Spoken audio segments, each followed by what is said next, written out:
নমস্কার, আমি অভিক। অ্যাসপিরেন্টস কর্নারের আরও একটি ভিডিওতে আপনাদের সকলকে স্বাগত। আশা করি সকলেই খুব ভালো আছেন এবং সুস্থ আছেন। তো 2020 সালের পর 2025 সালেও করোনা ভাইরাস নিয়ে সতর্কতায় পৃথিবীর একাধিক বড় দেশই। সম্প্রতি চীন থেকে আবারও নতুন এক কোভিড ভাইরাসের আবিষ্কারের খবর প্রকাশ্যে আসতেই নড়ে চড়ে বসতে কার্যত বাধ্যই হয়েছেন সারা পৃথিবীর প্যান্ডেমিক এক্সপার্টরাই। উল্লেখ্য, সম্প্রতি চীনের উহান ল্যাব থেকে নতুন এক করোনা ভাইরাসের অস্তিত্বের খবর মিলেছে, যা মূলত বাদুড়ের শরীর থেকেই সংক্রামিত হতে পারে মানুষের শরীরেই। উল্লেখ্য, যে উহান ল্যাব থেকে গতবারও কোভিড-19 ভাইরাসের জন্ম হয়, ঠিক সেই জায়গা থেকে এই খবর সামনে আসায় স্বাভাবিকভাবে বিষয়টি সকলের নজর কাড়ে এবং আমেরিকান মিডিয়ায় সর্বপ্রথম বিষয়টি প্রকাশ্যে এনেছে সারা পৃথিবীর সামনেই। প্রসঙ্গত, চীনে ইতিমধ্যেই কোভিড ভ্যাকসিনের স্টক বাড়ানোর খবর যেমন একাধিক মিডিয়া হাউসই প্রকাশ্যে এনেছে, তেমনি নতুন এই ভাইরাস মানুষের শরীরকে কিভাবে প্রভাবিত করতে পারে তা নিয়েও চলছে জোর চর্চাই।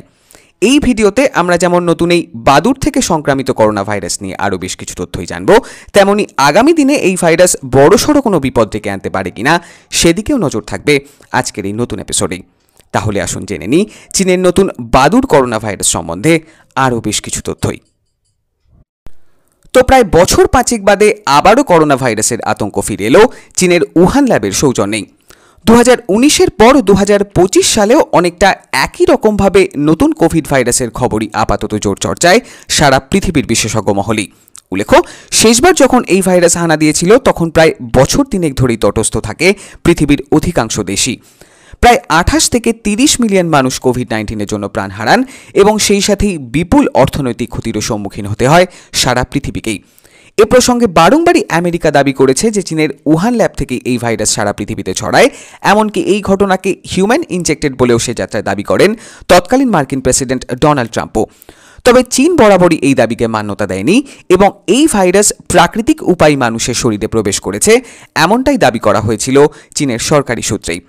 তবে বর্তমান সিচুয়েশনে উহান ল্যাব থেকে যে নতুন ভাইরাসের খবর সামনে আসছে তাতে একটি বিষয় নিশ্চিত যে চীনে এখনও এই ভাইরাস রয়ে গিয়েছে এবং বিবর্তনের মাধ্যমে নতুনভাবেও মানুষের শরীরে তারা যে বাসা বাঁধার ক্ষমতা অর্জন করতেই পারে এমন আশঙ্কাও অমূলক নয়।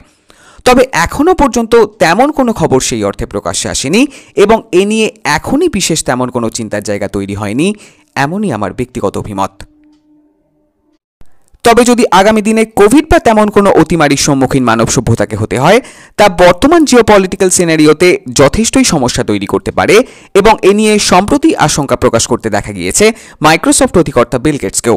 উল্লেখ্য, সম্প্রতি এক প্রতিবেদনে আগামী 4 বছরের মধ্যেই কোনো এক প্যান্ডেমিক সিচুয়েশন তৈরির সম্ভাবনা 10 থেকে 15% বলে অভিমত প্রকাশ করেছেন মার্কিন এই ধনকুবের। বিশেষ করে আমেরিকার WHO থেকে বেরিয়ে যাওয়ার পর পরিস্থিতি আরও ঘোরালো হয়েছে এবং আগামী দিনে কোনো অতিমারি এলে পৃথিবীর সকল দেশের মধ্যে সঠিকভাবে যোগাযোগ স্থাপন করাই যে বড় চ্যালেঞ্জ সে উল্লেখ না করলেই নয়। তবে আমাদের দেশের পরিস্থিতি তুলনামূলকভাবে অনেকটাই উন্নতি হয়েছে এবং গতবারের অভিজ্ঞতার পর অন্তত করোনা ভাইরাসকে প্রতিহত করার মতন ইনফ্রাস্ট্রাকচার দেশে যে রয়েছেই সে উল্লেখ করতেই হয়। পাশাপাশি কোয়াডের অন্তর্ভুক্ত হওয়ার দরুন মেডিকেল সাপ্লাইজ তথা ভ্যাকসিনের যোগান নিয়েও বিশেষ তেমন কোনো চিন্তার বিষয় কোভিডকে নিয়ে সেই অর্থে নেই। এ প্রসঙ্গে নতুন কোনো আপডেট যদি প্রকাশ্যে আসে অবশ্যই আগামী দিনে তা নিয়ে চ্যানেলে ভিডিও আসবে এবং আপনারাও জানাতে ভুলবেন না নতুন এই বাদুড় থেকে সংক্রামিত করোনা ভাইরাস নিয়ে আপনাদের মতামত। আবারও কথা হচ্ছে খুব শীঘ্রই, ততক্ষণে সাইনিং অফ।